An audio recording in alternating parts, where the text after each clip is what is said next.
Hello दोस्तों, आज का अपने नेक्स्ट टॉपिक देखने वाले हैं लाइफ प्रोसेस का चैप्टर नंबर 5, जिसका पार्ट 2 आज हम डिस्कस करने वाले हैं। चैप्टर 5 के अंदर जो हमने पिछले लेक्चर में जो टॉपिक डिस्कस किए थे उसको रिवीजन करवा लेते हैं। ऑटोट्रॉपिक हिटरोट्रॉपिक क्या था वो डिस्कस किया था, न्यूट्रिशन के बारे में डिस्कस किया था, न्यूट्रिएंट्स के बारे में डिस्कस किया था। ऑटोट्रॉपिक के हमने टाइप्स डिस्कस किए थे। ऑटोट्रॉपिक क्या होता है, कौन उसको प्रोसेस करता है, प्लांट का किया था, फोटोसिंथेसिस किया था, ये सारी चीज डिस्कस की थी। आज का अपना जो टॉपिक रहने वाला है वो हम डिस्कस करेंगे रेस्पिरेशन।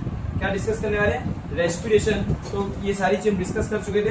फिर हमने ये भी देखा था कि जो आपका प्लांट वो एक्स्ट्रा एनर्जी को किस फॉर्म में स्टोर करता है, स्टार्च के फॉर्म में। ये सारी चीजें हमने डिस्कस की थी। आज अपने चलते हैं 46 नंबर की स्लाइड पे, डायरेक्ट स्टार्ट करते हैं 46 से आज का लेक्चर। तो सबसे पहले यहाँ से हम बात करें स्टोमक के बारे में, स्मॉल इंटेस्टाइन, लीवर, पेनक्रियास, फिर रेस्पिरेशन यहाँ पे चालू करते हैं। अब बात करते हैं रेस्पिरेशन। अभी तक हमने ये देख लिया था कि किस तरह में खाना डाइजेशन किया, क्या जरूरत पड़ती है, क्या क्या चीजें, वो सारे देखें। Now we are discussing the process of releasing energy from food is called respiration. क्या बोला गया, the process of releasing the energy. अभी रेस्पिरेशन क्यों होता है, respiration is the process of taking the oxygen and releasing the carbon dioxide. एकदम simple term में कहा जाए तो व्हाट इज द रेस्पिरेशन। तो रेस्पिरेशन के बारे में डिस्कस करें। रेस्पिरेशन क्या होता है, when you are taking the oxygen and releasing the carbon dioxide, it is called respiration.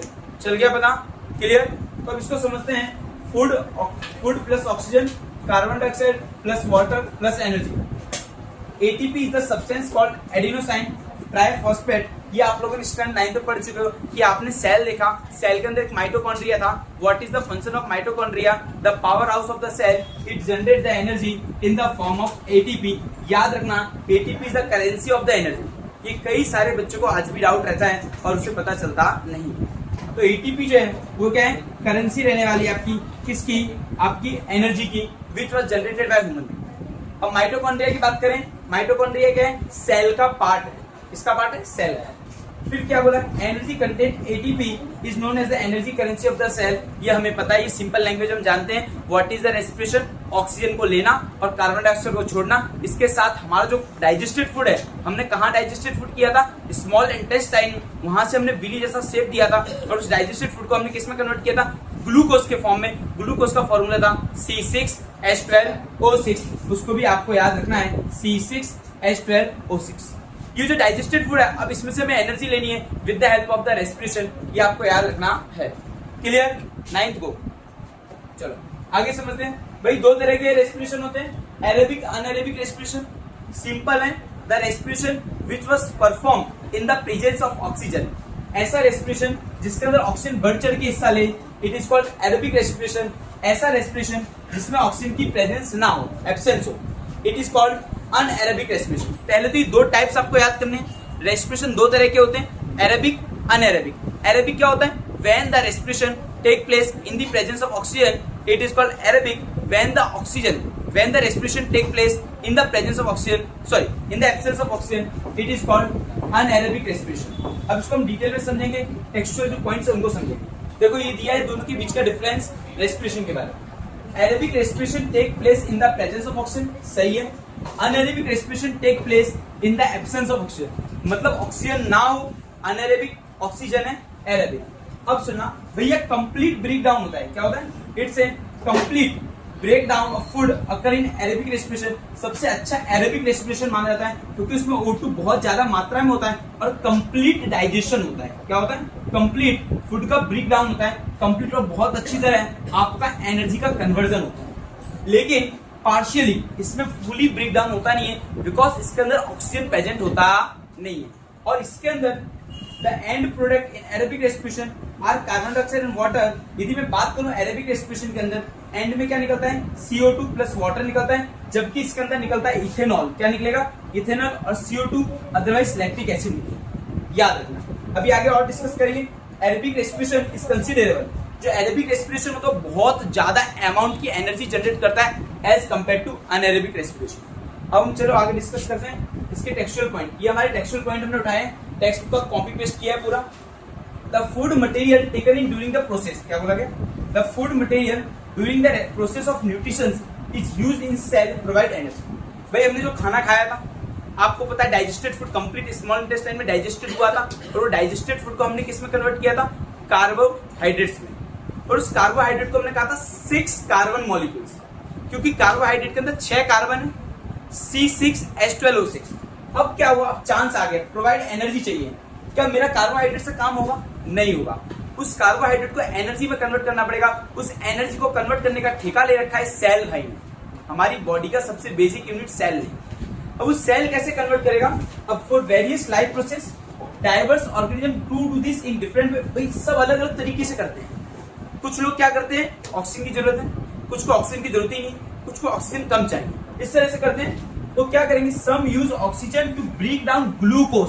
भाई ग्लूकोज का फॉर्मूला क्या है? C6H12O6। याद रखना, completely into carbon dioxide and water. मतलब कंप्लीट डाइजेशन कब होगा? हम ऑक्सीजन का यूज करें किसको डाइजेस्ट करने के लिए?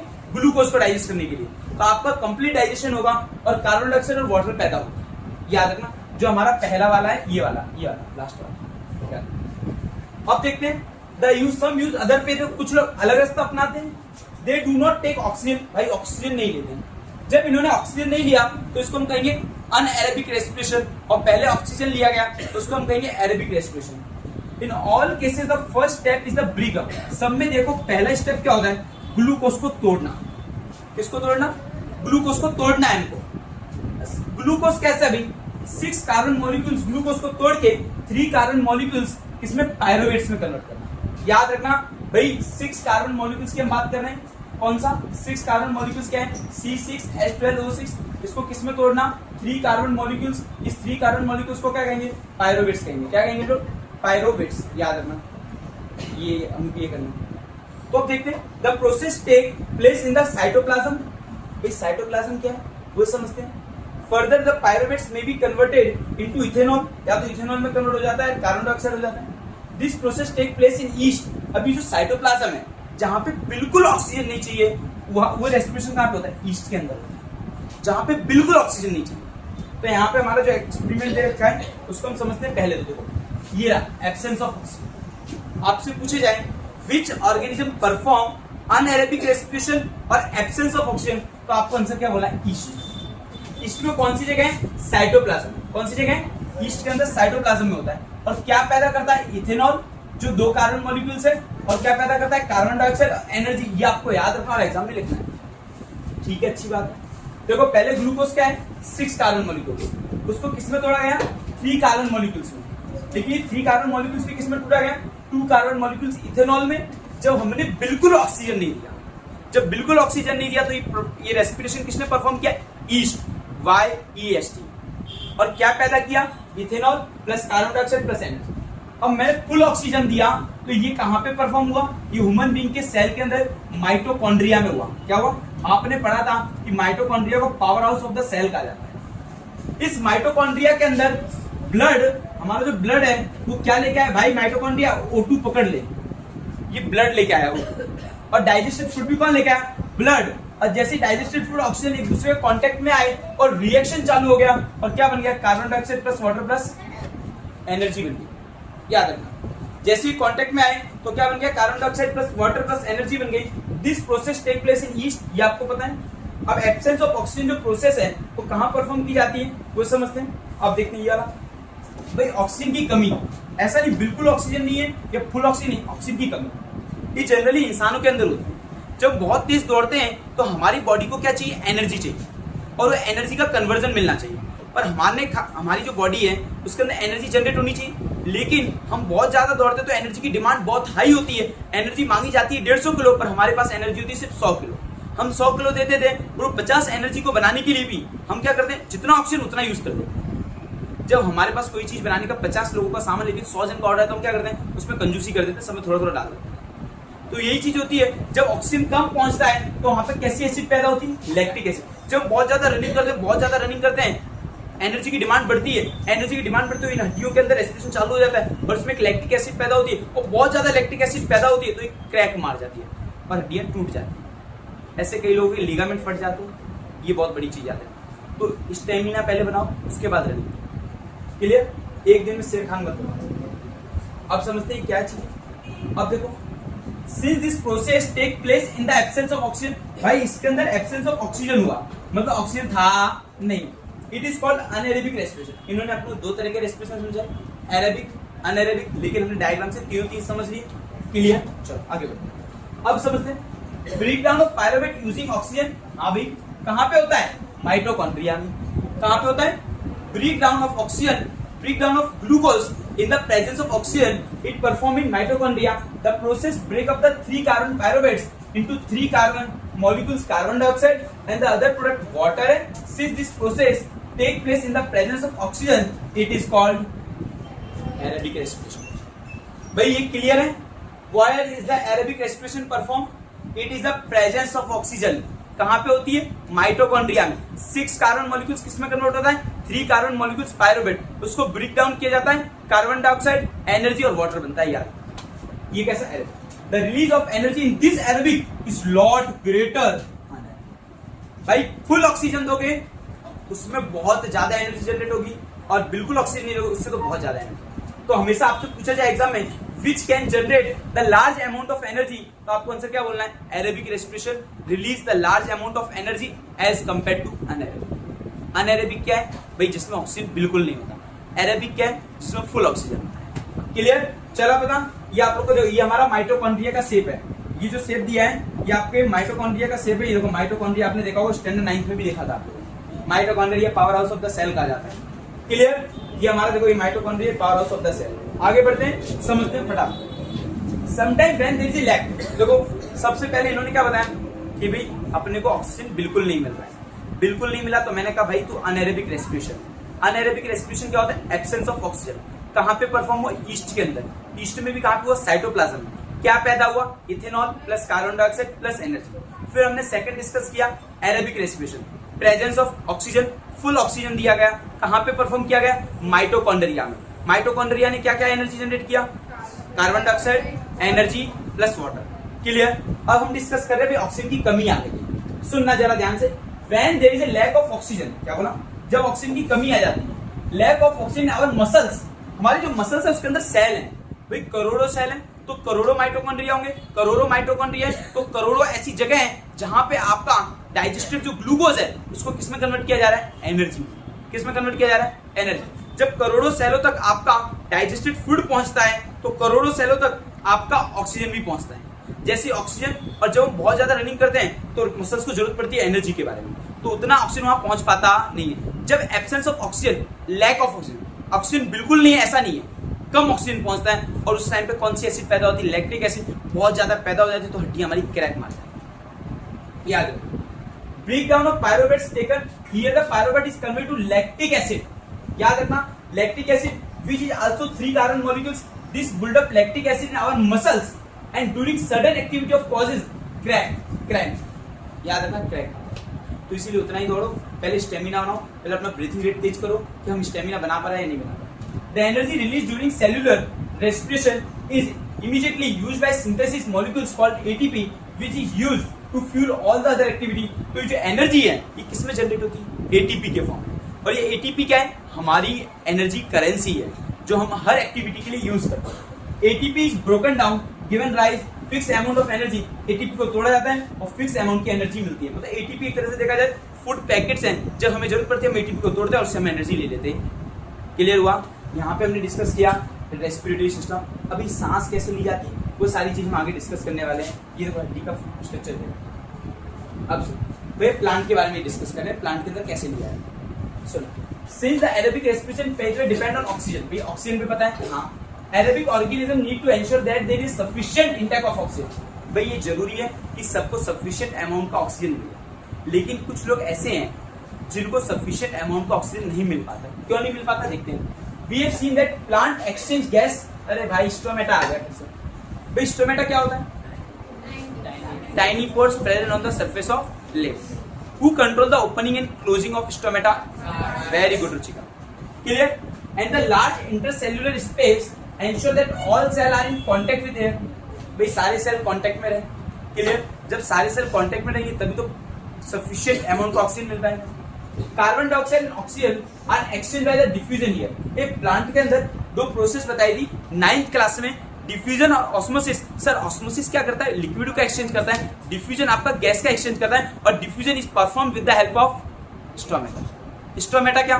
Tiny pores. याद रखना, the direction of the diffusion depend upon the environment condition and the requirement of the plant. भाई क्या होगा? आपका डिफ्यूजन कैसा हो उसकी डायरेक्शन कौन डिपेंड करेगा? आपके प्लांट के ऊपर। क्या पता कई बार ऐसा होता है कि ऑक्सीजन की जगह कार्बन डाइऑक्साइड छोड़ते हैं। अब सुनना, एट नाइट, ये पॉइंट बहुत काम की चीज है। At night when there is no photosynthesis, जब रात में कोई फोटोसिंथेसिस नहीं होता, अकरिंग CO2 एलिमेंट। अब प्लांट का लेने का आदत क्या है? कार्बन डाइऑक्साइड लेता है, मस्त ऑक्सीजन छोड़ता है। लेकिन रात हुई तो सनलाइट गई तो क्लोरोफिल ने ट्रैप नहीं कर पाया। जब क्लोरोफिल ने ट्रैप नहीं किया तो खाना बनेगा नहीं, और खाना नहीं बनेगा, जैसा CO2 प्लांट ने लिया है वैसे ही CO2 छोड़ देगा। तो रात के टाइम पे पेड़ पौधों के पास नहीं सोना चाहिए, क्योंकि वो CO2 नाम की गैस रिलीज करते हैं, याद रखना। और दोपहर में जो ठंडक मिलती है, रात को उतनी ठंडक नहीं होती पेड़ में। चलो, CO2 eliminate is the major exchange of activity going on during the day. CO2 is generated during respiration used up by। लेकिन जब दोपहर की बात होती है, जो CO2 लिया है उसका यूज करके वो क्या करता है? फोटोसिंथेसिस में यूज कर देता है। Hence there is no CO2 release, इसलिए दोपहर में कोई CO2 रिलीज होता नहीं। CO2 के बदले वो रिलीज क्या होता है? O2। क्या रिलीज होता है? O2, याद रखना। Instead oxygen release is the major event at this time. तो याद रखना, रात के टाइम पे कौन सी गैस रिलीज होती है? CO2। दोपहर के टाइम पे कौन सी गैस रिलीज होती है? O2। और क्यों होती है वो भी आपको पता है। चला पता, ये हमने किसकी बात की? Respiration system in plant. Plant का रेस्पिरेटरी सिस्टम समझा, कैसे कैसे प्लांट रेस्पिरेटरी करता है, वो हमने चीज डिस्कस की। आप समझते रेस्पिरेशन? हाँ भी पता है। Herbaceous plant without woody stem, stomata for gaseation, हाँ ये पता है। लेंटिकल्स, हाँ ये थोड़ा इंपॉर्टेंट पॉइंट है। देखो, यदि आप प्लांट की पत्तों की बात कर रहे हो तो सर पत्तों पे पता है एक्सचेंज कौन करता है? छोटा छोटा छेद, इट इज कॉल्ड स्टोमेटा। लेकिन सर आप डाली की बात कर रहे हो, स्टेम, हम किसकी बात कर रहे हैं? तने की बात कर रहे हैं या डालियों की बात करें, तो वहां पे लेंटिकल्स नाम के छोटे छोटे छेद होते हैं। सर यदि मैं ऐसा बोलूं कि यदि छोटे छोटे छेद आपकी पेड़ की डाली के ऊपर है तो उनका नाम लेंटिकल बोलना, और वही छोटे छोटे छेद पत्तों के ऊपर है तो उनका नाम क्या हो जाएगा? स्टोमेटा। और main function of lenticel and stomata to exchange the which gas it consume? CO2 and release O2। Clear हो गया? चला पता? चलो आगे बढ़ते हैं। समझ देखो, ये दिया इस तरह का। चलो अब सुनो, the exchange of respiratory gases in the leaves take place by the process diffusion. हाँ भाई पता है, स्टोमेटा से डिफ्यूजन होता है। कौन सी गैस लेता है भाई? CO2 लेता है, और क्या छोड़ता है? अपना ऑक्सीजन छोड़ता है। ये देखो जा रहा है। क्लियर? चलो आगे समझते हैं। अब यहाँ पे रेस्पिरेशन इन द टेरिस्ट्रियल। भाई अब देखो, यहाँ पे हमने दो जन के बारे में बात की। हमने पहले इंसानों के बारे में बात की, फिर हमने प्लांट के बारे में बात की। अब हम दो जनों के बारे में बात करें, टेरिस्ट्रियल और एक्यूटिक के बारे में। ये बहुत बड़े दुख के संकट में पड़े हुए हैं। टेरिस्ट्रियल मतलब होता है ऐसे ऑर्गेनिज्म जो जमीन पे रहते हैं, it is called terrestrial. Aquatic उन्हें कहा जाता है जो पानी में रहते हैं। और एक और चीज क्लियर कर दूं, एम्फीबियंस उन्हें कहा जाता है जो पानी में भी रहते हैं और जमीन में भी रहते हैं। चलो, animal have evolve different organ for the Uptake of oxygen. भाई सभी जगह अलग अलग ऑर्गन डेवलप हुए ऑक्सीजन लेने के लिए। Clear? Environment for getting of the carbon dioxide produced, terrestrial animal can be breathe the oxygen in the atmosphere। अब मैं हूँ कोई जानवर, तो मुझे ऑक्सीजन लेना, तो एटमोस्फेयर में आराम से ऑक्सीजन पड़ा है। मुझे गैस लेनी ऑक्सीजन। कोई मुझे बताएगा ऑक्सीजन कितना परसेंट है? वेरी गुड रुचि, 21% ऑक्सीजन है आपका। तो हम इजीली मिल जाता है, एटमोस्फेयर भी पकड़ लेंगे तो भी ऑक्सीजन हाथ में आ जाता है। लेकिन कुछ लोग बहुत हैरान है ऑक्सीजन के लिए। But animal that live in water, जो पानी में रहते हैं, need to use the oxygen dissolve in water. पानी के अंदर जो डिसॉल्व ऑक्सीजन है वो उन्हें उसमें से निकाल के ऑक्सीजन लेना पड़ता है। किसको? एक्यूटिक एनिमल को। जो टेरिस्ट्रियल है, जमीन पे रह रहे, उनको तो एटमॉस्फेयर में फ्री फॉर्म में मिल रहा है, एकदम फ्री, एकदम बिल्कुल पड़ा है ऑक्सीजन, पड़ा है, आराम से यूज वापर रहे हैं। लेकिन जो एक्यूटिक है बेचारों को एक टाइम 1 किलो ऑक्सीजन मिलता है। तो उनकी जो ब्रीथिंग, हम तो हमारे पास तो बहुत ऑक्सीजन, तो आराम से गए, आराम से भर लिया बहुत सारा, चलो भर लिया, एक बार में गाड़ी लेके गए, भर के ले आए। कौन? टेरिस्ट्रियल वाले, आराम से। तो उनकी ब्रीथिंग रेट क्या? एक ही चक्कर लगेगा। लेकिन जो एक्यूटिक है उनको एक टाइम पे 1 किलो ऑक्सीजन मिलता है, इसलिए वो बार बार गाड़ी घुमाते रहते हैं, इसलिए उनका ब्रीथिंग रेट तेज होता है। किसका? एक्यूटिक का, as compare to terrestrial. Terrestrial का ब्रीथिंग रेट तेज होता नहीं, क्योंकि उनको आराम से मिल जाता है। ठीक है? अब the amount of oxygen in the air, अब देखो, since the amount of dissolve oxygen is very low, बहुत कम है, compare to the amount of oxygen in the air, the rate of the breathing in aquatic organism is much faster, बहुत ज्यादा है। किसका? Aquatic के अंदर, क्योंकि भाई उनके पास, उनको कैसे ऑक्सीजन लेना पड़ता है? पानी के अंदर डिसॉल्व फॉर्म। ये पानी का फॉर्मूला बताओ ना, Angel 12। Very good, H2O। Clear? Then that the scene is terrestrial organism, fish take in water through the mouth. Fish पानी कैसे लेती है? माउथ से लेती है। कैसे लेती? माउथ से। And force it pass the gills. अब मेरी बात ध्यान से सुनना, और ये जो माउथ से पानी लेती है और उसको कहाँ पास करती है? गिल्स के अंदर। तो आपसे पूछा जाए, which organ play an important role in the taking the oxygen in the fish? Gills. Mouth में पानी लिया और फिर उसके अंदर एक और चीज है गिल्स, वो क्या करेगा, उस माउथ पानी वाला जो माउथ में जो पानी लिया है उसमें से ऑक्सीजन को एक्सट्रैक्ट करेगा, gills. Where the dissolve oxygen is taken up by the blood, और उसमें से डिसॉल्व ब्लड के अंदर जाएगा, ब्लड सर्कुलेट होने से। तो यहाँ पे हमने डिस्कस किया एक्यूटिक किस तरह हैरान है, टेरिस्टियल किस तरह हैरान है। टेरिस्टियल मजे मार रहे हैं, क्लियर, फ्री में मिल रहा है एटमोस्फेयर में ऑक्सीजन तो वापर रहे हैं, और ये विजय बिजर फॉर्म में। अब आगे बढ़ते हैं भाई, अमीबा के बारे में बात की। Amoeba depend on simple diffusion process. हाँ भाई, डिफ्यूजन तो है।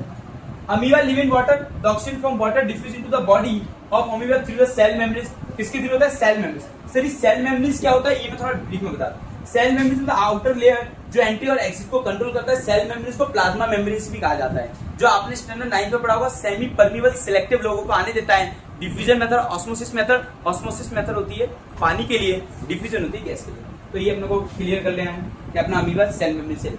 आगे बढ़ते हैं, फिश। फिश के बारे में मैंने आपको बता दिया कि फिश क्या करता है, माउथ है, गिल्स, उसका ब्रीथिंग रेट है, फिर द एक्सट्रैक्टेड ऑक्सीजन लेता है, ऑब्जर्व, वो भी मैं डिस्कस कर चुका हूँ, ठीक है। ये गिल्स की है उसके। आगे बढ़ते हैं, ये हाँ अर्थवॉर्म की बात करें। Earthworm is the example of reptiles. The earthworm exchange the gas, भैया स्किन से लेता है, याद रखना। फिश किससे लेती है, गिल से लेती है। अर्थवॉर्म किससे लेता है, स्किन से लेता है। इंसान किससे लेता है, लंग्स। Very good. चलो, the skin of an earthworm is quite thin and moist and has the good blood supply, और ब्लड सप्लाई भी बहुत अच्छा होता है किसकी, अर्थवॉर्म की स्किन के। Oxygen is transported to the cell of the earthworm by its blood where it is used for respiration. The gas exchange in leech also occur in the skin. Leech नाम का कोई organism, उसका भी exchange skin से होता है, earthworm का भी स्किन से होता है, और फिश का गिल से होता है, इंसान का लंग से होता है। चलो आगे बढ़ते हैं। अब दिया है टेरेस्ट्रियल ऑर्गेनिज्म की बात करें।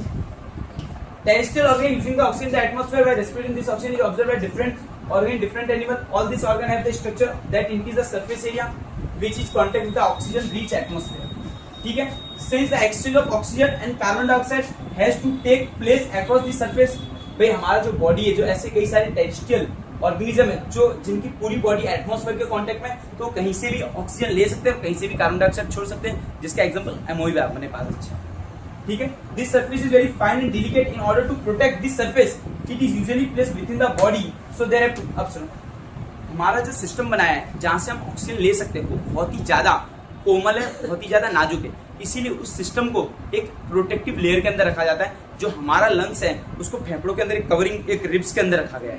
वो बहुत ज्यादा नहीं तो छाती पे मार दिया, पता चला उसका लंग्स टूट गया, ऐसा भी होता है, बस ये टूट जाता है। So there are two passage that will take air in this area. In addition there is a mechanism, ऐसा सिस्टम बना रखा है, इसीलिए कहते हैं ज्यादा तंबाकू, गुटखा तंबाकू छोड़ देना जो पीता हो, ठीक है ना।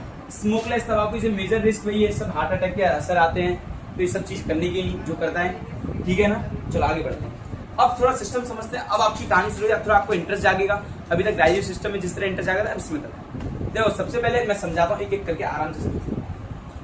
सबसे पहले आपकी जो ऑक्सीजन हो जाता है नोज के अंदर, इसमें जाता है नोज के अंदर, किसमें होता है, नोज के अंदर। फिर आपका आता है नसल पैसेज, कौन सी पैसेज, ये ऐसा नसल पैसेज। नसल पैसेज के बाद आता है पार्निक्स, पार्निक के बाद आता है लार्निक्स, लार्निक्स से ट्रेकिया, ट्रेकिया इस तरह की रिंग टाइप का होता है। सबसे पहले क्या हो, नोज में, नोज के बाद नसल पैसेज में, फिर अपना जाएगा पार्निक्स में, फिर जाएगा लार्निक्स में, फिर ट्रेकिया में जाएगा।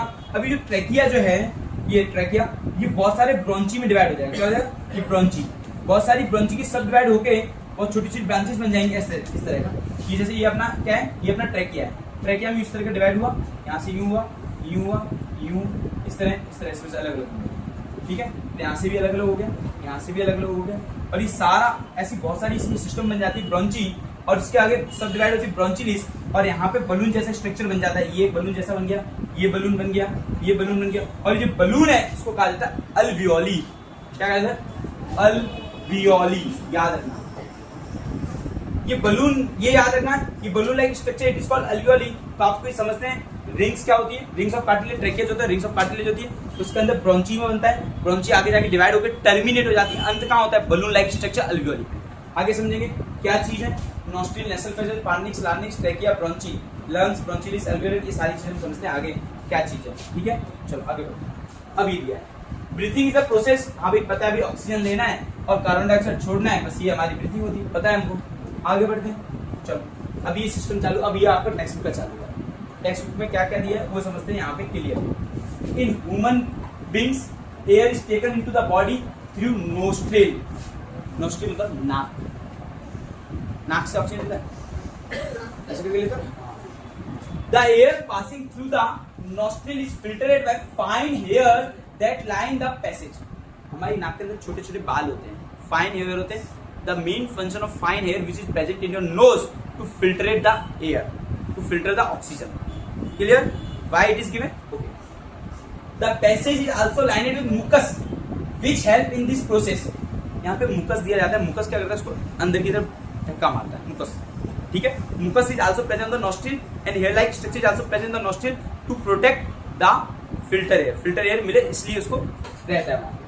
From here the air is passes through the throat, throat मतलब गला, एंड इनटू द लंग्स। और फिर कहां पहुंच जाता है? लंग्स। इन्होंने शॉर्टकट तरीके से बता दिया, नोस्ट्रिल नोस्ट्रिल से गले, गले से लंग्स के अंदर ये है हमारे फेफड़े। क्लियर हुआ? चलो, ring of cartilage are presented in the throat. This ensure that air passage does not collapse. कि रिंग ऑफ कार्टिलेज क्यों दिया गया है कि आपकी जो एयर पैसेज है वो कोलैप्स ना हो जाए, मतलब कार्बन डाइऑक्साइड वाला ऑक्सीजन वाला मिक्स ना हो जाए। अब तुम ये मत सोचना सर कैसे सिस्टम अलग दीवार बनाइए क्या, नो है। आपने सिर्फ समझो ring of cartilage are provided to stop the intermixing of gases. ठीक है, तो ring of cartilage within the lungs the passage divide into smaller and smaller tube which finally, एक छोटी छोटी ट्यूब बनाई है। ये देखो आप देख सकते हो, ये छोटी छोटी ट्यूब ऐसे करके ट्यूब निकाली बहुत सारी, and terminate in the balloon like structure which are called alveoli. और इसका अंत कहां होता है? Alveoli, balloon like structure. मैं एक बात बताऊं, अल्वियोली एक कोई अड्डा है, एक ऐसी जगह है जहां पे माल की एक्सचेंज होता है, आदान प्रदान होता है। ये सुनो, ये अल्वियोली है ना, यहाँ पे ब्लड वेसल्स कनेक्टेड है। सपोज यहाँ पे एक ब्लड वेसल्स कनेक्टेड इस तरह, ये ब्लड वेसल्स कनेक्टेड है। अब यहाँ अल्वियोली क्या बोले, O2 ले ले, चल O2 इधर बढ़, और यहाँ से CO2 छोड़ दे। मतलब अल्वियोली एक अड्डा है जहां पे अदला बदली होती है, ब्लड आती है, ब्लड आता है और बताइए CO2 पकड़, ऑक्सीजन दे, फटाफट निकलना चाहिए। मतलब ये अभी अपने तुम्हारी बॉडी के अंदर सबके अंदर अल्वियोली काम चल रहा है। तो alveoli is a place where the exchange of gas taken place, it release, it give the CO2 alveoli and taking the oxygen from the alveoli and transported to the every part of the body. Clear? Alveoli एक अड्डा है, एक जगह है जहां पे आदान प्रदान होता है, कोई समझ। The alveoli provide a surface where the exchange of gas can take place. The wall of the alveoli contain extensive network of blood vessels. ये alveoli है ना, ये इसके पहले blood vessel किससे कनेक्टेड हुई थी? सर उससे हुई थी, स्मॉल इंटेस्टाइन से। तो ये alveoli है, alveoli के अंदर बहुत सारी खून की पाइप कनेक्ट, 1 2 3 4 5 बहुत सारी, करोड़ों खून की पाइप कनेक्ट। भाई क्यों कनेक्ट है? alveoli ऐसा क्या दे रहा है? alveoli दे रहा है ऑक्सीजन। और उससे क्यों कनेक्टेड थी? स्मॉल इंटेस्टाइन से, क्योंकि वो देता था डाइजेस्टेड फूड, राइट। और ये दोनों कहां ले जा रहे हैं? एक ही जगह ले जा रहे हैं, कौन? माइटोकॉन्ड्रिया में, दोनों की दोनों। क्लियर हुआ? चला देखो, when we breathe in we lift our ribs and flatten our diaphragm and the chest cavity become larger as a result because of this air is sucked into the lungs। जब हम सांस लेते हैं हमारी rib का आता है upward and go outward, और जब छोड़ते हैं तो डाउनवर्ड एंड इनवर्ड। याद रखना, जब हम ऑक्सीजन लेंगे तो हमारे जो ये चेस्ट है ये क्या होगी? कम अपवर्ड एंड आउटवर्ड आती है, और जब छोड़ते तो इनवर्ड और डाउन साइड चली जाती है। तो ये आपको याद रखना, वही चीज उन्होंने समझाई है। The body for release into the alveoli, the oxygen reach in the alveolus air is taken up by blood. ये थोड़ा समझना काम की चीज है। देखो यहाँ पे हम थोड़ा सही से समझे तो ज्यादा बेटर रहेगा।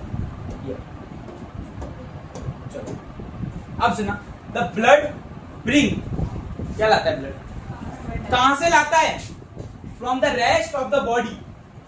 क्या लाता है? द ब्लड ब्रिंग क्या लाता है? Carbon dioxide from the rest of the body for release into the alveoli। कहां पे छोड़ता है?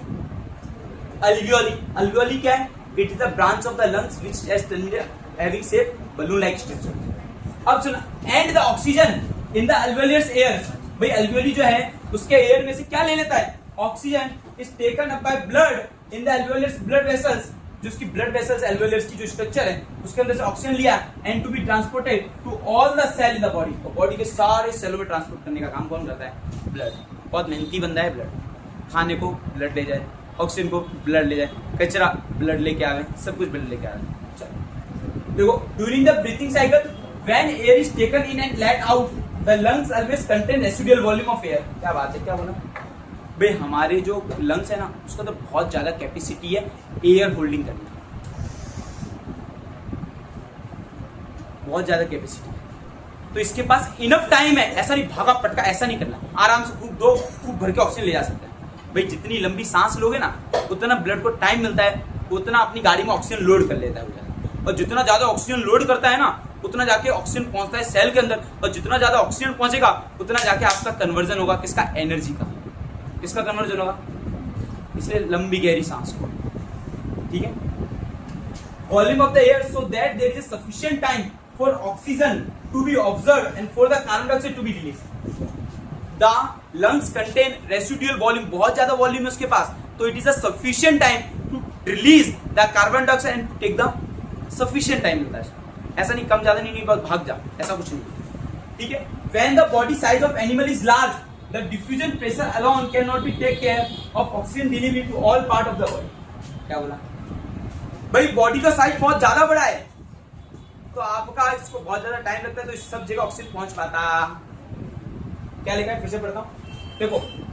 When the size of the animal is large, the diffusion pressure alone cannot take care of oxygen delivery to all part. तो सब जगह अपना oxygen पहुंच पाता नहीं, क्योंकि इतना प्रेशर है ही नहीं बेचारे के पास। क्लियर। जब बहुत ज्यादा बॉडी बड़ी हो जाती है, जब बहुत ज्यादा फैट हो जाए तो सेल बढ़ जाते हैं, सेल बढ़ जाए तो ऑक्सीजन की ज्यादा जरूरत पड़ती है। क्लियर।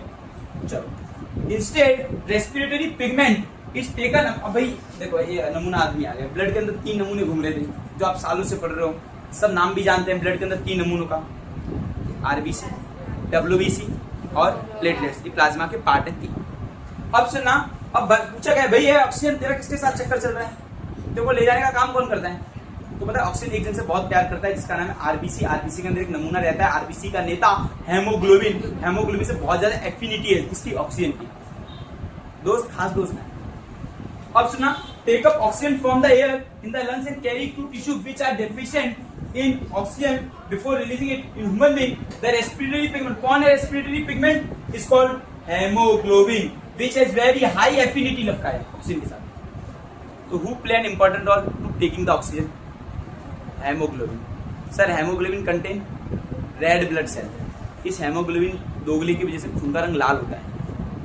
ये नहीं होता ना तो आपका खून का रंग कुछ और होता, क्या पता काला होता। तो खून का रंग लाल क्यों होता है, बिकॉज ऑफ हेमोग्लोबिन।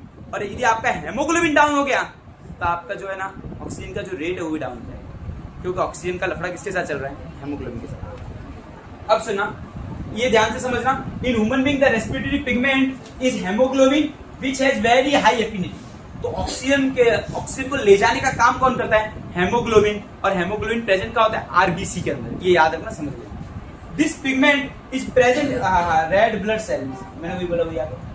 अब देखो carbon dioxide is more soluble, इसका कोई मेरे को किसी से कोई मतलब नहीं, मुझे कोई लेके जाए मैं ऐसा कुछ नहीं। Carbon dioxide more soluble in blood, वो आराम से ब्लड के साथ जाता है, उसको ऐसा कुछ है, बहुत अच्छा आदमी है, इसको स्पेशल गाड़ी चाहिए हेमोग्लोबिन नाम की, किसको, ऑक्सीजन।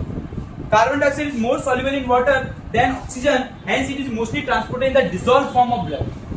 ब्लड के डिसॉल्व फॉर्म में ट्रांसपोर्ट होता है कौन, कार्बन डाइऑक्साइड, उसको ऐसा कुछ है, ऑक्सीजन बोलते हैं मैं तो हेमोग्लोबिन के साथ ही जाऊँ, वो आएगा तो ही जाऊंगा, और हेमोग्लोबिन कम तो ऑक्सीजन रेट कम हो जाता है, इसलिए हेमोग्लोबिन कम होना चाहिए। पता चल गया ये कौन दोगला है जो ऑक्सीजन को लेके जाता है, रोज छोड़ने आता है, लेने जाता है, और कौन है जो ऐसे ही घूमता रहता है, carbon dioxide. Clear. Carbon dioxide को बेचारे को ऑक्सीजन वेस्ट को एयर वेस्ट कहा जाता है बॉडी का। चलो आगे बढ़ो। अब सर ट्रांसपोर्टेशन सिस्टम पढ़ रहे भाई, इसी के साथ अपना ये टॉपिक हो गया, रेस्पिरेटरी पूरा हो गया, ट्रांसपोर्टेशन चालू हो रहा है। ठीक है, ट्रांसपोर्टेशन कैसे करना है वो समझते हो। क्लियर। चलो, अब in biology transport is life process in which substance observe one part of the body and organ carry out the other part of. अब ब्लड ट्रांसपोर्ट फूड, ब्लड क्या करता है, ब्लड ने 3 काम ले रखे हैं। देखो फूड को ट्रांसपोर्ट किया, हाँ सर तुमने बिल्कुल देखा, बिल्कुल हमने देखा सर, वो अपना स्मॉल इंटेस्टाइन का शेप कैसा था, स्मॉल इंटेस्टाइन शेप कैसा था, villi like structure, finger like projection, why it is given structure, outer surface,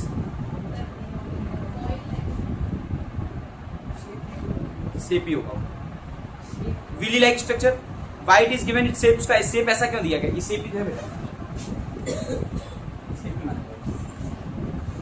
या तो आउटर सरफेस बोल दो, हेयर लाइक प्रोजेक्शन को या फिंगर लाइक प्रोजेक्शन को, दोनों एक ही कैटेगरी में। ठीक है, चलो तो फूड को ट्रांसपोर्ट करता है, क्लियर। ऑक्सीजन को ट्रांसपोर्ट भी ब्लड करता है। अब ब्लड के अंदर कौन ऑक्सीजन को ले जाने का काम करता है? हेमोग्लोबिन। और वेस्ट मटेरियल को भी यही सप्लाई करेगा, गंदगी भी यही ले जाएगा। चलो देखिए, in class 9th we learn about blood being fluid connective tissue. हाँ सर, हमने पढ़ा था टिश्यू वाले चैप्टर के अंदर, ब्लड जो कैसा है, कनेक्टिव टिश्यू है। फिर ब्लड कंसिस्ट फ्लूइड मीडियम, उसके अंदर एक फ्लूइड मीडियम होता है, it is called plasma, in which the cell are suspended. उसके अंदर 3 सेल घूम रहे होते हैं। एक प्लाज्मा ट्रांसपोर्ट, प्लाज्मा क्या करता है? फूड को ट्रांसपोर्ट करता है, कार्बन डाइऑक्साइड को करता है, और नाइट्रोजन इज वेस्ट करता है इन डिसॉल्व फॉर्म।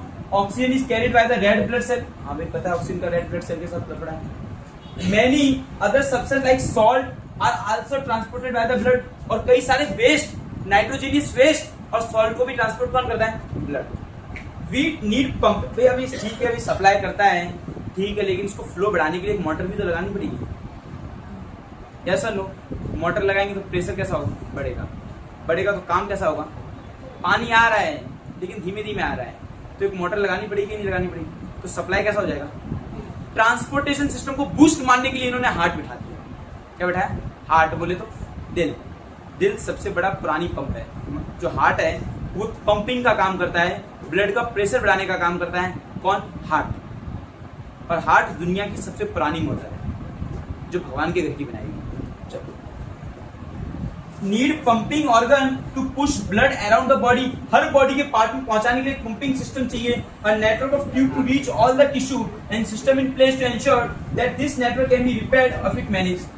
तो जरूरत पड़ने पे इसको रिपेयर भी करना पड़ता है। अब मुझे एक बात बताओ, मस्त प्रेशर वाला पानी जा रहा है और आपकी कहीं पाइप पंचर हो जाए पानी की, तो क्या प्रेशर कम होगा कि ज्यादा? कम हो जाएगा। तो उसी तरह हमारी बॉडी के अंदर कहीं पंचर हो जाता है, तो उसको रिपेयरिंग के लिए भी कई ऑफिसर हैं। वो रिपेयरिंग का काम कौन करता है? WBC और प्लेटलेट्स काम करता है। चलो आगे बढ़ते हैं। आप देखो ये सर्कुलेटरी सिस्टम ब्लड क्या लेना आगे। देखो प्लाज्मा पता है, हाँ। ब्लड सेल कितने हैं? 3। RBC, WBC, platelets. RBC क्या करती है? हेमोग्लोबिन कैरी करता है। क्या करता है? हेमोग्लोबिन। क्या करता है ये ऑक्सीजन को ले जाने का काम करता है। WBC क्या करती है? डिसीज से लड़ती है। किससे लड़ती है? डिसीज से। प्लेटलेट्स क्या करती है? ब्लड को क्लोटिंग करने में काम करती है। क्या करती है? ब्लड को क्लोटिंग करने में काम करती है। क्लियर? अब हम पढ़ेंगे ब्लड वेसल्स, हार्ट, इसके बारे में आगे डिस्कस करेंगे। चलो आ गया हार्ट। क्या आ गया? हार्ट। अब सुनना, the heart is a muscular organ. भाई मस्कुलर मतलब लपलपाता ऑर्गन है, जो हमारी मुट्ठी जितना है। इतना हार्ट है, सोचो इतना काम करता है heart. Because both oxygen and carbon dioxide have to be transported by the blood. दोनों को ले जाने का काम कौन करता है? आपका हार्ट। ऑक्सीजन भी यही भेजेगा और कार्बन डाइऑक्साइड भी भेजेगा। कैसे भेजेगा थोड़ा समझना, थोड़ा सा हार्ड है समझना। The heart has a different chamber. भाई 4 चैम्बर बना दिए। कितने हार्ट के? 4 चैम्बर, 1 2 3 4 ऐसे चैम्बर बना दिया। क्यों बनाए गए चैम्बर? तो मिक्स ना हो जाए ऑक्सीजन और carbon dioxide. To prevent the oxygen rich blood from mixing with blood containing carbon dioxide. Oxygen rich blood और carbon dioxide rich blood mix ना हो जाए, इसलिए चैम्बर बनाए गए। The carbon dioxide rich blood has to reach the lungs. आपको जो carbon dioxide वाला ब्लड है उसको कहां पे भेजा जाएगा हार्ट के द्वारा? लंग्स के अंदर। For the carbon dioxide to be remove, और कार्बन डाइऑक्साइड रिमूव कर दिया जाएगा, और क्या कैरी कर लिया जाएगा? ऑक्सीजन। और ये कहां पे होता है? ये अल्वियोली में। कहां होता है? अल्वियोली में। क्या ब्लड फ्रॉम द लंग्स, और लंग्स से जो ब्लड आएगा वो कैसा ब्लड आएगा? सर वो ऑक्सीजन वाला ब्लड आएगा। कैसा ब्लड आएगा? ऑक्सीजन वाला ब्लड। और उस ऑक्सीजन वाले ब्लड को हार्ट क्या करेगा? बॉडी के हर एक हिस्से में पंप करके प्रेशर के साथ भेज देगा। क्लियर हो गया? हार्ट जो है वो कार्बन डाइऑक्साइड वाला ब्लड किसको देता है? लंग्स को। लंग्स में किसके पास जाता है? अल्वियोली के पास। वो क्या करता है? कार्बन डाइऑक्साइड को बाहर ले लेता है और किसको अंदर डाल देता है? ऑक्सीजन को। ऑक्सीजन वाला ब्लड किसके पास आता है? हार्ट के पास। फिर हार्ट का क्या करता है? प्रेशराइज करके सारे बॉडी के पार्ट में पहुंचाता है। क्लियर हुआ? सिंपल यदि हम सिस्टम समझें तो इस तरह का सिस्टम है। ये हमारा लंग्स है, यहाँ से कैसा जाएगा? कार्बन डाइऑक्साइड वाला ब्लड जाएगा, और यहाँ पे आएगा कैसा? ऑक्सीजन वाला ब्लड आएगा। फिर ऑक्सीजन वाला ब्लड हमारी बॉडी के अलग अलग हिस्से में जाएगा, सब जगह अलग अलग हिस्से में, और फिर से फाइनली काम बचेगा हार्ट। इस तरह का मैकेनिज्म रहता है। सबसे पहले लंग से आया ऑक्सीजन वाला ब्लड, हार्ट में गया। हार्ट ने क्या किया? इस ऑक्सीजन वाले ब्लड को बॉडी के अलग अलग पार्ट में भेजा। अलग अलग पार्ट में भेजा तो अलग अलग सेल में गया। अलग अलग सेल में गया तो एनर्जी जनरेट हुई। एनर्जी जनरेट हुई तो गैसियस वेस्ट पैदा हुआ, जिसका नाम क्या था? CO2। तो इस CO2 वाला ब्लड कहाँ जाएगा? हार्ट के अंदर। और ये हार्ट फिर से इसको कहाँ भेजेगा? लंग्स के अंदर। लंग्स के अंदर क्या किया जाएगा? CO2 हटा लिया जाएगा और ऑक्सीजन को डाल दिया जाएगा, और CO2 बाहर निकाल दिया जाएगा। क्लियर? समझ गए? चला पता ये क्या सिस्टम है? ये देखो, ये हमारा पहला चेंबर है, ये हमारा दूसरा है, ये हमारा एक और है, ये हमारा एक है, ऐसे 4 चेंबर बने हुए हैं। अब सुनो, पानी तो ठीक है।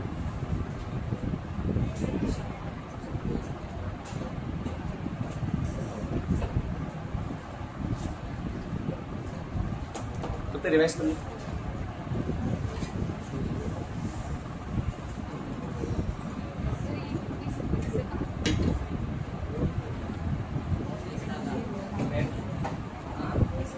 अब समझते हैं क्या चीज है। अब देखो, ऑक्सीजन रीच ब्लड फ्रॉम, थोड़ा सा ध्यान से समझोगे तो पता चलेगा, बहुत ज्यादा लंबा लिख दिया है, ठीक है। अब देखो, we can follow this process step by step. Oxygen reach blood from the lungs, come to the thin wall upper chamber of the heart. हमारा हार्ट का सबसे ऊपर वाला जो चेंबर है उसके अंदर आता है, सबसे पहले इस चेंबर में आता है क्या? ऑक्सीजन वाला blood of the heart on the left side. Heart के लेफ्ट साइड में आता है, ऊपर वाले चेंबर में, लेफ्ट साइड में। कहां पे आता है? ऑक्सीजन वाला ब्लड सबसे पहले आता है। अब इसके नाम बता देते हैं। ऊपर वाले का नाम क्या है? एट्रियम, भूल गया ना, एट्रियम। और नीचे वाले का नाम क्या है? वेंट्रिकल, याद है। ये होता है अपना लेफ्ट एट्रियम, है ना, ये होता है राइट एट्रियम, ये होता है लेफ्ट वेंट्रिकल, ये होता है राइट वेंट्रिकल, है। सबसे पहले हार्ट जो आएगा वो आपके अपर चेंबर में आएगा और लेफ्ट चेंबर में आएगा। द लेफ्ट एट्रियम, सबसे पहले हार्ट कहाँ आएगा? वो अपना ब्लड कहाँ पे आएगा? Left atrium. जो लेफ्ट एट्रियम में सबसे पहले ब्लड आएगा वो ऑक्सीजनेटेड ब्लड आएगा। कहां से ब्लड आएगा? Oxygenated. The left atrium relax, जैसे ब्लड कलेक्ट करेगा वो कैसा हो जाएगा? रिलैक्स, फूल जाएगा, श्रिंक नहीं, फूल जाएगा।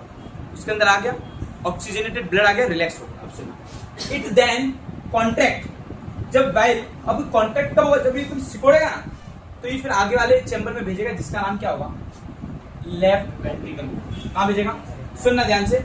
It then contract while the next chamber, the left ventricle relax so that the blood is transferred to it।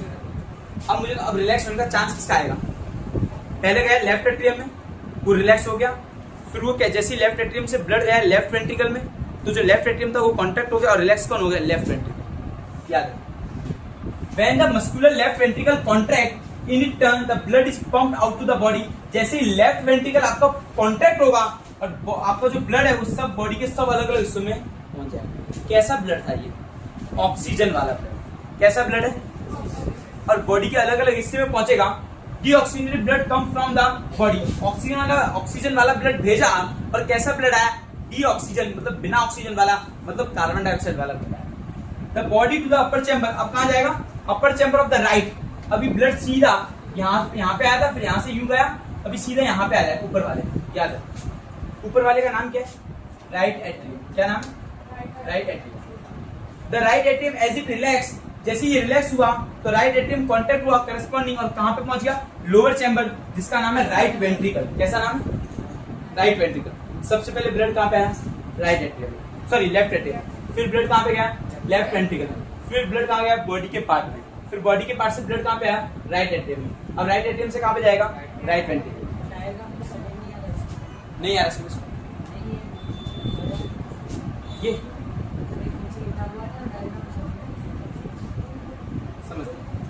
Lower chamber the right ventricle direct the transfer of blood to the right ventricle. इसको diagram नहीं समझ आ रहा? देखो,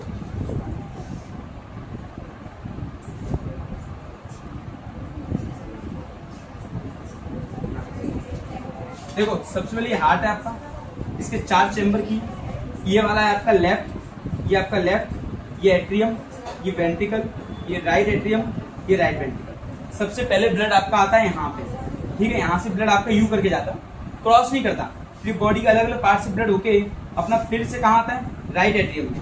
फिर right atrium से कहा जाता है राइट वेंट्रिकल। अब यहाँ पे क्रॉस होगा, देखो देखो यहाँ पे क्रॉस नहीं किया था, यहाँ पे यू करके ब्लड गया था, और यहाँ पे ब्लड ऐसे जा रहा है, कट मार रहा, ये कट याद रखना, क्लियर? अब देखो, as the right atrium contact the corresponding lower chamber, the right ventricle delete this transfer of blood, the right ventricle which in turn pump to the lungs। कहाँ पे पहुंच गया? फिर से लंग्स में। for oxygenation, oxygenation मतलब होता है ऑक्सीजन लेने पहुंच गया, और क्या देने वाला है? कार्बन डाइऑक्साइड, ठीक है। since ventricle have to pump blood into various organ, they have a thicker muscular। देखो अब ध्यान से, अब जो आपका वेंट्रिकल है वो क्या करेगा, मुझे बताओ, कोई चीज हार्ट से दूर निकलती है, पंप में दो छेद होते हैं, एक होता है, एक पाइप होता है पंप में पानी लेने का, और एक होता है पंप में पानी छोड़ने का। मुझे तो सबसे ज्यादा प्रेशर किसमें होता है, जिससे वो पानी छोड़ेगा वही प्रेशर वाला होगा।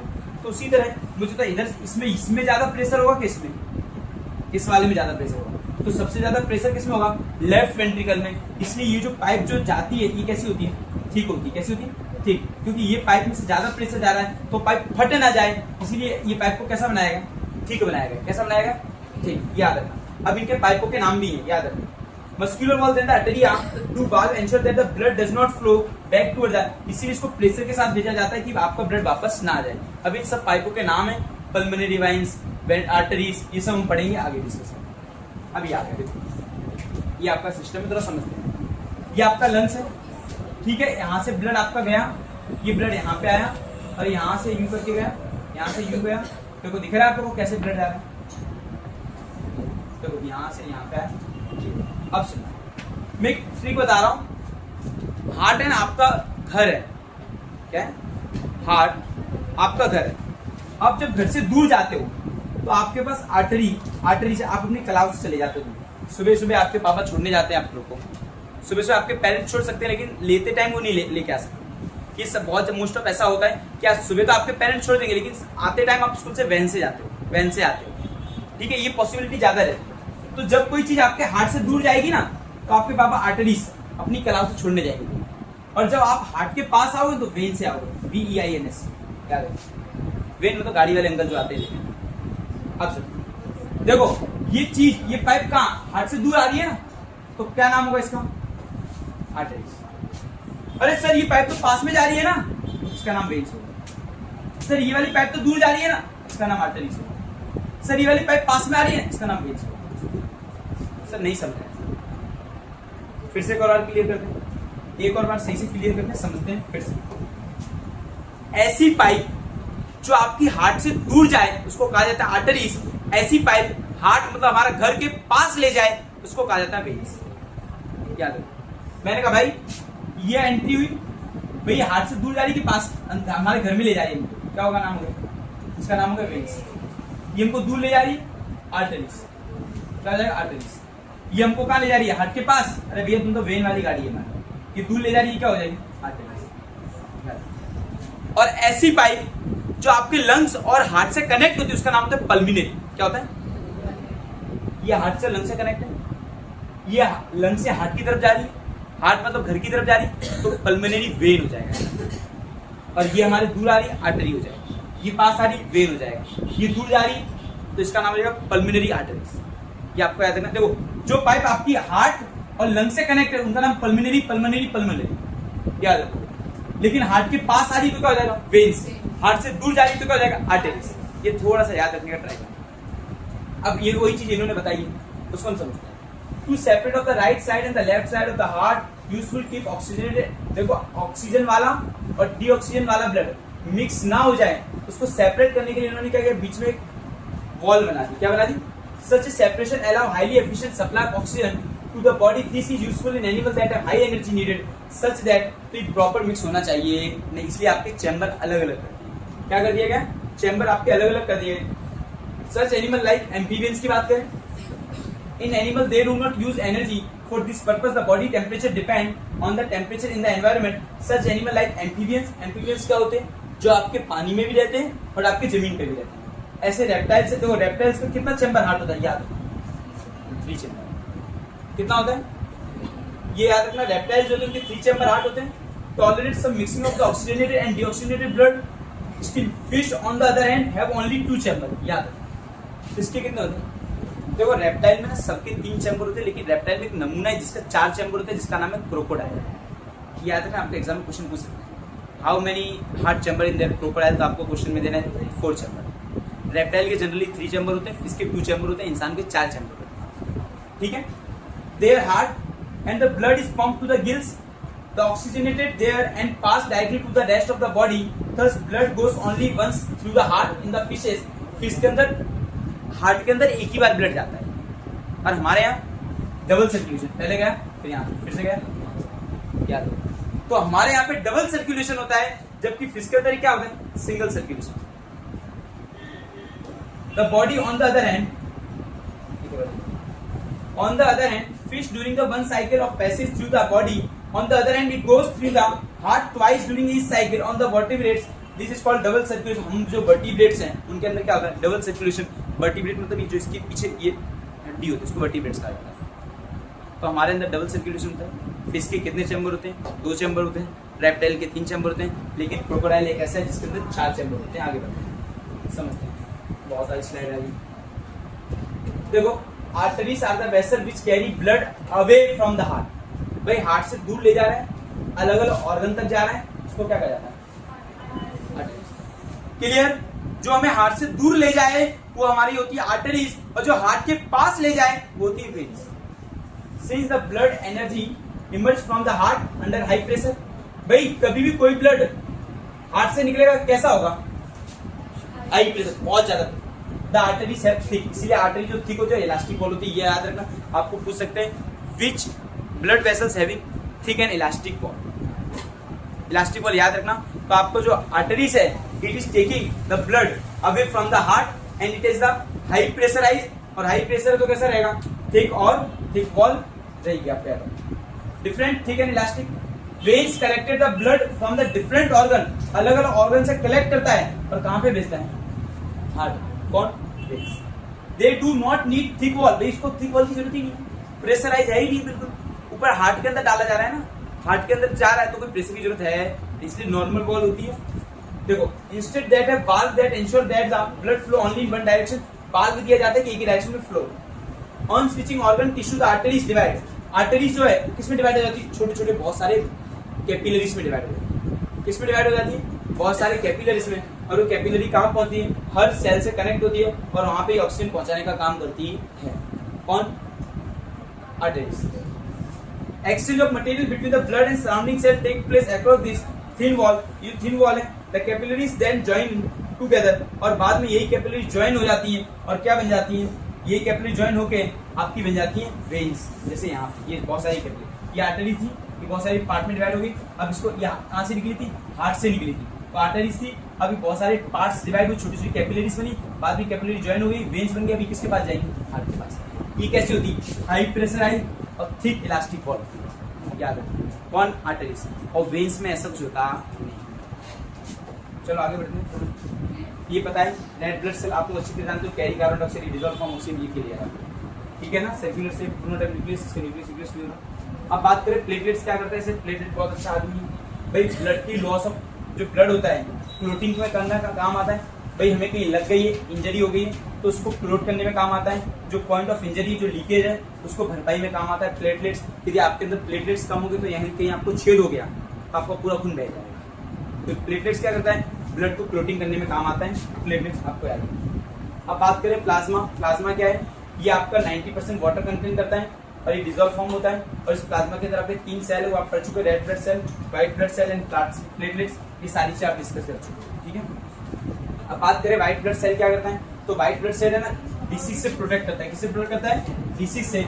और कोई भी रोग ना उसके ध्यान रखता है. कौन? व्हाइट ब्लड सेल है ना. आप सुनते हैं. ये प्लेटलेट्स भी है. प्लेटलेट्स क्या करती है?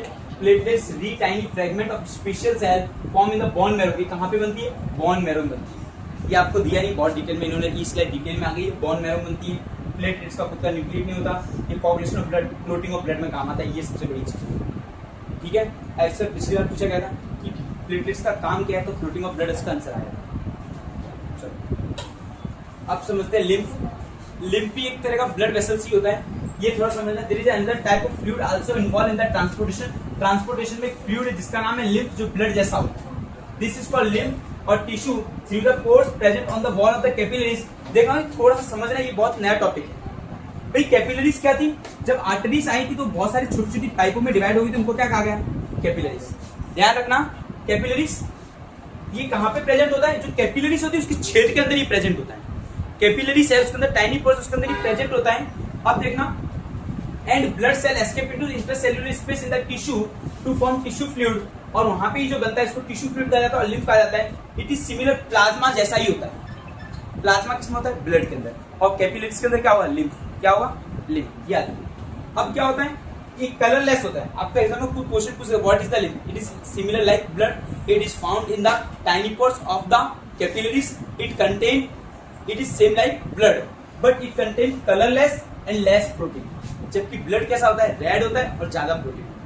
ये बात आपको याद है। Lymph drain into lymphatic capillaries from the intercellular space which join to form large lymph, छोटी छोटी लिम्फ बड़ी बड़ी लिम्फ बनती है। और बाद में ये क्या करता है, lymph carry digested and observe fat from intestine, जो आपका इंटेस्टाइन है, आते हैं छोटी आंत बड़ी आंत, स्मॉल इंटेस्टाइन लार्ज इंटेस्टाइन, उसमें से फैट को ऑब्जर्व करने का काम कौन करता है, lymph. And drain access fluid from the extra cellular space back into the blood, और जो एक्स्ट्रा होता है उसको फिर से रिलीज कर देता है ब्लड के अंदर। ये लिम्फ का काम है। छोटा सा 2 से 3 लाइन का टॉपिक दिया, कभी एग्जाम में आ भी जाता है। ठीक है, चलो आगे बढ़ो। अब बात करें ट्रांसपोर्टिंग प्लांट के बारे में। भाई ट्रांसपोर्टिंग प्लांट आप लोग अच्छी तरह जानते हो, प्लांट का ट्रांसपोर्ट करने का काम कौन करता है। यदि हम देखे जाए तो इसके अंदर अलग अलग चीजें दी गई है, 2 ही नाम आपको याद रखने, जाइलम और phloem.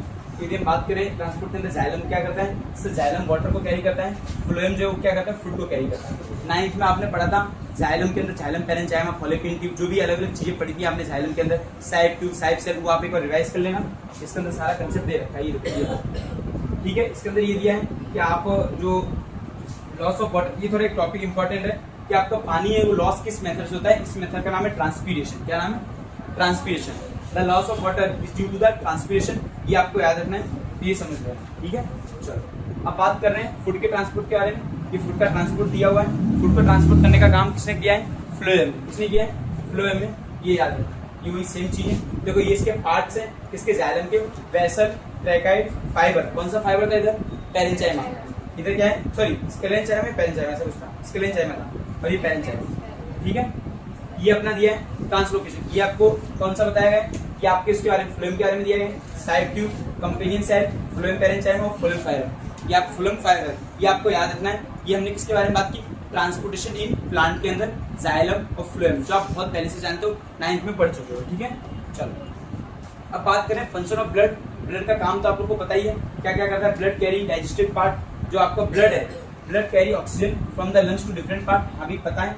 Blood carry carbon dioxide, ये भी पता है हमको। और ब्लड के अंदर कौन ऑक्सीजन को कैरी करके ले जाता है, ये भी हम जानते हैं। Blood carry digested food from the small intestine, आपके स्मॉल इंटेस्टाइन से ब्लड क्या करता है, डाइजेस्टेड फूड लेके आता है, कहाँ पे, सेल में, किसके थ्रू, खून की पाइप के through. Blood carry hormones, hormones को भी कैरी करता है।